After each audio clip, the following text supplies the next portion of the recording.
आजभोलि मिडियामा म देख्छु हाम्रा मिडियाकर्मी साथीहरू इतिहास कसले रच्यो त्यो कुरा भन्न चाहनुहुन्न। स्टन्टबाजहरूको पछि लाग्नुहुन्छ। आजभोलिका मेन मिडिया सबैलाई दोष दिएको होइन। तपाईँ हावाहरूको पछि दौड्या देख्छु म चाहिँ। तपाईहरू हावाका पछि दौडिनु भएको छ या तपाईहरूले केही पाउनु भएको छ कि थाहा छैन।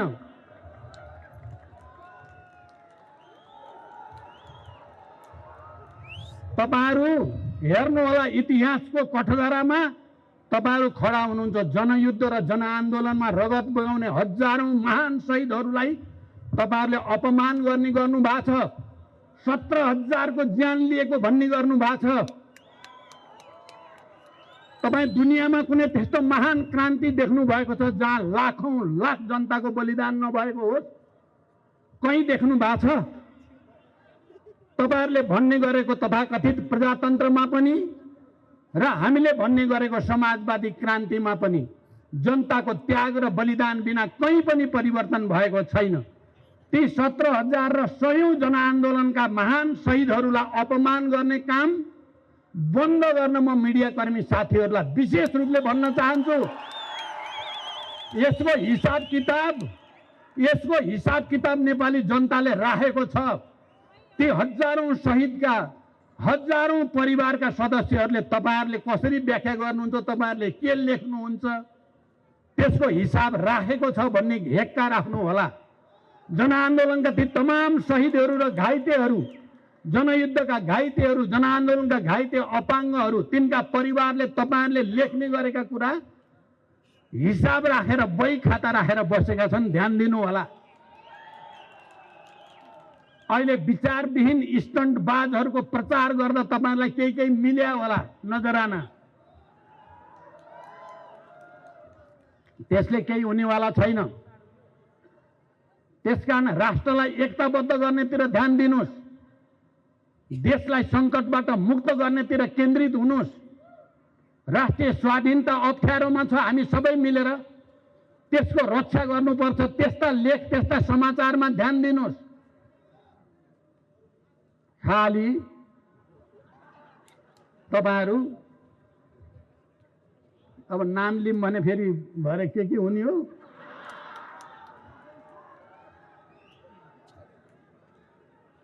वर्षौंदेखि जसले राम्रो गरेको छ भनेर राम्रो गरेकालाई डिफेन्ड गरियो, तिनीहरूले नै अहिले जुन थालमा खायो त्यसैमा भमिट गरेर हिँड्ने।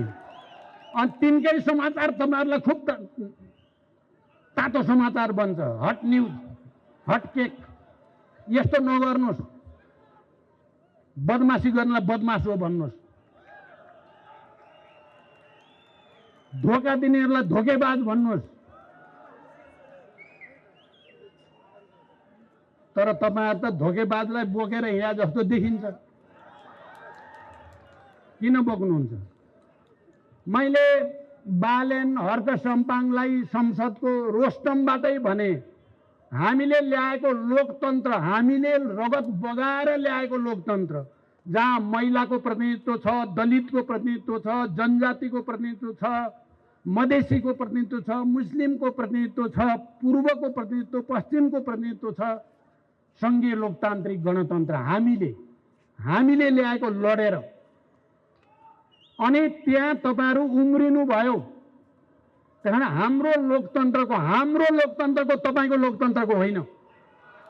हाम्रो लोकतन्त्रको फूल भनेको तपाईहरुलाई। अहिले त तपाई फूलहरु त बिस्तारै काँडाको हुनियो कि भने जस्तो। यसो नगर्नुहोस्। बुझ्नुहोस् इतिहास, बुझ्नुहोस् आन्दोलन, शहीदको रगतको मूल्य बुझ्नुहोस्। र म फेरि पनि धेरै अप्ठ्यारो परिस्थितिबाट देश गुज्रेकै हुनाले नेपाली जनताको एकता अपरिहार्य भएको देखेर नै हामीले यो एकता गरेको हो। यो कुनै खेलाची होइन। राष्ट्र र जनता प्रतिको जिम्मेवारी बोध र निष्ठाको परिणाम हो यो। हामी यसरी केन्द्रित भएका छौं। मैले धेरै ठाउँमा भनेको छु, हामी नेपालीहरू अहिले पनि गरिब नै छौँ। हामी तुरुन्तै राष्ट्रिय स्वाधीनतामाथि देखा परेको खतरालाई तोड्नको लागि युद्धको मैदानमा जान सक्ने ठाउँमा हामी छैनौँ।